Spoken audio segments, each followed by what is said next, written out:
इन हिंदी के एक नए एपिसोड में आपका स्वागत है। इस वीडियो में हम बात करने वाले हैं भारतीय नौसेना की P-8I पोसाइडन की फ्लीट के बारे में, जहां पर हम जानेंगे कि आखिरकार क्यों भारतीय नौसेना की P-8I पोसाइडन फ्लीट पर एक बड़ा खतरा मंडरा रहा है।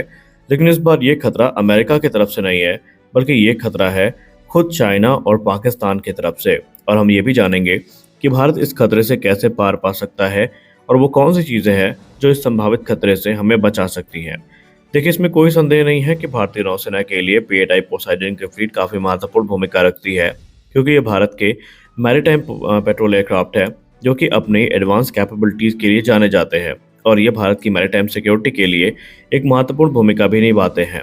इनकी एडवांस एंटी सबमरीन वॉरफेयर और एंटी सरफेस वॉरफेयर कैपेबिलिटी, इसके अलावा इंटेलिजेंस, सर्वेलेंस और रिकॉनेसेंस मिशन की जो कैपेबिलिटीज हैं, ये इन्हें दूसरे प्लेटफॉर्म से अलग बनाती हैं। और इन्होंने निस्संदेह जो हमारा एक रीजनल नेवल डायनेमिक्स है, उसमें एक महत्वपूर्ण भूमिका निभाई है। खासकर इनकी उपयोगिता तब ज़्यादा महत्वपूर्ण बन जाती है जब हम ये जानते हैं कि चाइनीज़ और पाकिस्तानी वॉरशिप लगातार भारत के जो इलाके हैं उनके आसपास अपनी जो उपस्थिति है उनको बढ़ाती जा रही हैं। और ये warship advanced long range surface to air missile system से इक्विप हैं, जो कि P-8I पोसाइडन को अपना टारगेट बना सकती हैं। तो यहाँ पर अब समझना ये ज़रूरी है कि हमें कैसे अब P-8I पोसाइडन में कुछ महत्वपूर्ण अपग्रेड हैं जो तुरंत कर लेने चाहिए, ताकि हम किसी भी विषम परिस्थिति से निपट सकें। देखिए, हमें अपने स्ट्रेटेजिक एज को अगर बना के रखना है तो भारतीय नौसेना को जो लॉन्ग रेंज के मिसाइल सिस्टम है, इनका इंटीग्रेशन अब P-8I पोसाइडन में करना ही पड़ेगा। जैसे कि जो निर्भय क्रूज मिसाइल का एयर लॉन्च वेरिएंट हो गया, या फिर naval antiship missile medium range हो गई, जिसको आप नज़्म MR के तौर पर जानते हैं, जो कि DRDO की तरफ से विकसित की जा रही है। इनका इंटीग्रेशन अब काफ़ी महत्वपूर्ण बन जाता है। P-8I पोसाइडन की बात करें तो ये यूएस नेवी के P-8A का ही एक वेरिएंट है, जो भारतीय नौसेना के हिसाब से अपग्रेड किया गया है या मॉडिफाई किया गया है। इसमें हमें सभी एडवांस सेंसर्स देखने को मिल जाते हैं, जिसमें रेडार, सोनार सिस्टम हो गए, और ये टॉर्पीडो को भी डिप्लॉय कर सकता है। इसके अलावा AGM-84 हार्पून ब्लॉक 2 मिसाइल को भी डेवलप करने में सक्षम है, जो कि एंटीशिप मिसाइल है जिसकी रेंज 200 किलोमीटर तक होती है। इस समय भारतीय नौसेना के बेड़े में इस प्रकार के 12 एयरक्राफ्ट सर्विस में है, और एडिशनल 6 की खरीद की प्रक्रिया शुरू तो करी गई, लेकिन अब अमेरिकी अवरोध की वजह से उस पूरे की पूरी प्रक्रिया को रोक पे रख दिया गया है। यूँ कह लें तो वो जो पूरी की पूरी प्रक्रिया है वो इस समय हॉल्ट में है, जहाँ पर अभी बड़े प्राइस और अमेरिका का जो टैरिफ वॉर है ये जिम्मेदार माना जा रहा है। खैर, वो तो बात की बात है। हम एडिशनल फ्लीट लेंगे या नहीं लेंगे वो तो हमें बाद में पता ही चल जाएगा।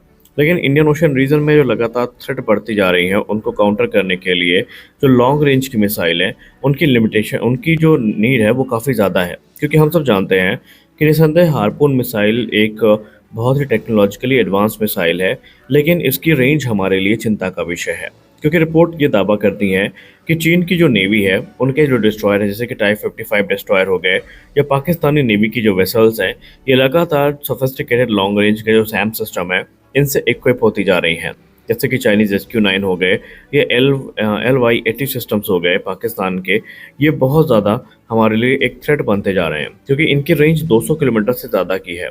और एक रिपोर्ट दावा करती है कि इतने एक्सटेंडेड रेंज में P-8I जैसे बड़े टारगेट को वहाँ पर निशाना बनाना काफ़ी आसान हो सकता है। वहीं हार्पून की जो लिमिटेड रेंज है, ये P-8I पोसाइडन को बिल्कुल भी अलाउ नहीं करती कि ये एक सेफ स्टैंड ऑफ रेंज से इस मिसाइल को लॉन्च कर सके। यानी अगर हार्पून को लॉन्च करना है तो P-8I पोसाइडन को इन सैम सिस्टम की रेंज में आकर के ही मिसाइल को लॉन्च करना पड़ेगा।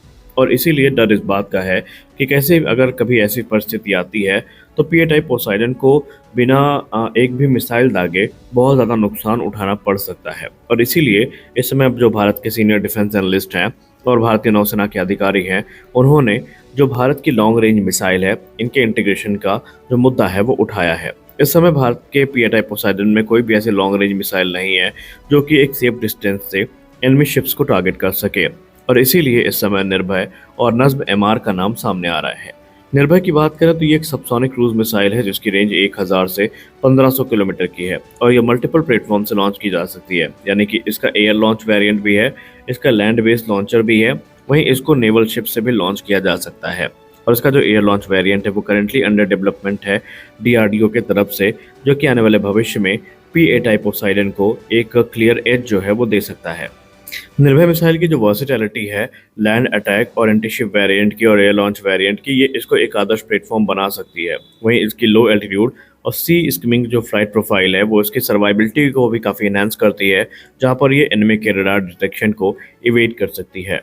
और इसकी जो एबिलिटी है कन्वेंशनल और न्यूक्लियर वॉरहेड को कैरी करने की, ये एक और स्ट्रेटेजिक फ्लेक्सिबिलिटी हमें प्रदान करेगी। हालाँकि अपने शुरुआत के बाद से ही निर्भय मिसाइल को मल्टीपल फेलियर्स का सामना करना पड़ा। कुछ इसके propulsion तो कुछ इसके गाइडेंस पे थे रिलेटेड, लेकिन अब रिपोर्ट ऐसा दावा करती हैं कि उनको फिक्स कर लिया गया है और 6 सक्सेसफुल डेवलपमेंटल ट्रायल पूरे किए जा चुके हैं, जो कि इस चीज़ की उम्मीद जगा देते हैं कि भविष्य में ये जो मिसाइल है वो हमें P-8 टाइप पोसाइडन की फ्लीट में देखने को मिल सकती है, जो कि चाइना और पाकिस्तान के दृष्टिकोण से काफ़ी महत्वपूर्ण बन जाती है। इसके अलावा हमारे पास नज़्म एमआर भी एक ऑप्शन हो सकता है, जो कि 290 से 350 किलोमीटर तक की मारक क्षमता के साथ आता है और इस समय ये प्लेटफॉर्म भी अंडर डेवलपमेंट है, जो कि भारतीय नौसेना के न सिर्फ मिग-29 न सिर्फ P-8 टाइप पोसाइडन बल्कि मिग-29 के फाइटर से भी लॉन्च किए जा सकते हैं।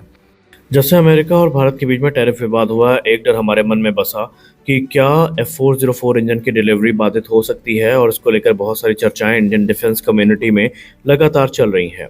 लेकिन इसी बीच मीडिया रिपोर्ट्स में बताया जा रहा है कि यूनाइटेड स्टेट्स की जो संस्था है, उसने भारत को अश्योर कर दिया है कि किसी भी प्रकार से जो जनरल इलेक्ट्रिक F404 इंजन की डिलीवरी है, भारत को बाधित नहीं की जाएगी। जैसा कि जनरल इलेक्ट्रिक ने प्रॉमिस किया था, उस प्रॉमिस को पूरा करने के लिए जनरल इलेक्ट्रिक लगातार भारत को जेट इंजन की जो सप्लाईज हैं वो कर रही हैं। ऑलरेडी जो 2 इंजन हैं वो हमें प्राप्त हो चुके हैं और आने वाले भविष्य में जिस टाइमलाइन को प्रॉमिस किया गया था जनरल इलेक्ट्रिक की तरफ से, उसी टाइमलाइन के अंतर्गत जो रिमेनिंग इंजन्स हैं ये भारत को मिलने वाले हैं। ये डिसीजन ऐसे समय पर आया है, या ये स्टेटमेंट ऐसे समय पर आई है जब भारत में इस चीज़ को लेकर लगातार डर बना हुआ है कि कहीं भारत का ये जो महत्वपूर्ण प्रोग्राम है ये लगातार अमेरिका की तरफ से हाल्ट पे न चला जाए, क्योंकि अमेरिका के जो रवैये हैं भारत को लेकर वो बहुत अच्छे नहीं हैं और इसीलिए डिफेंस कम्युनिटी में इस चीज़ को लेकर जो डर है वो बना हुआ था। लेकिन अमेरिका ने इस चीज़ का एश्योरेंस दिया है कि इससे जो टैरिफ वॉर चल रहा है इसका जेट इंजन की डिलीवरी पर कोई प्रभाव नहीं पड़ने वाला है। देखिए, तेजस मार्क 1 की जहाँ तक बात रही तो हमने 2021 में 83 जेट्स का ऑर्डर प्लेस किया है, जहाँ से पहला एयरक्राफ्ट भी अभी हमें रिसीव नहीं हुआ है और हाल ही में आपको पता ही है कि एडिशनल 97 जेट्स की खरीद को मंजूरी दे दी गई है, जिसका मतलब यह है कि बड़ी संख्या में हमें इंजन की ज़रूरत पड़ेगी और ये ज़रूरत हमारी जनरल इलेक्ट्रिक से ही पूरी होने वाली है। आपको याद दिला दें कि पहले 2 इंजन हमें ऑलरेडी मिल चुके हैं और बाकी के इंजन अब हमें जो है वो मार्च 2026 तक दे दिए जाएंगे, जिनकी संख्या 12 के आसपास बताई जा रही है। आपको याद दिलाते चलें कि भारत ने ऑलरेडी एक बड़ी डील साइन करके रखी है, जो कि 99 इंजन्स की है और आगे चल के इन नंबर्स को और ज़्यादा हम बढ़ते देख पाएंगे। तो इस वीडियो में बस इतना ही। मिलते हैं अगले वीडियो में कुछ और अपडेट्स के साथ। आशा करते हैं वीडियो आपको अच्छी लगी होगी। वीडियो अच्छी लगी वीडियो को लाइक करिए, नए हैं चैनल को सब्सक्राइब करिए। मिलते हैं अगले वीडियो में, तब तक के लिए जय हिंद।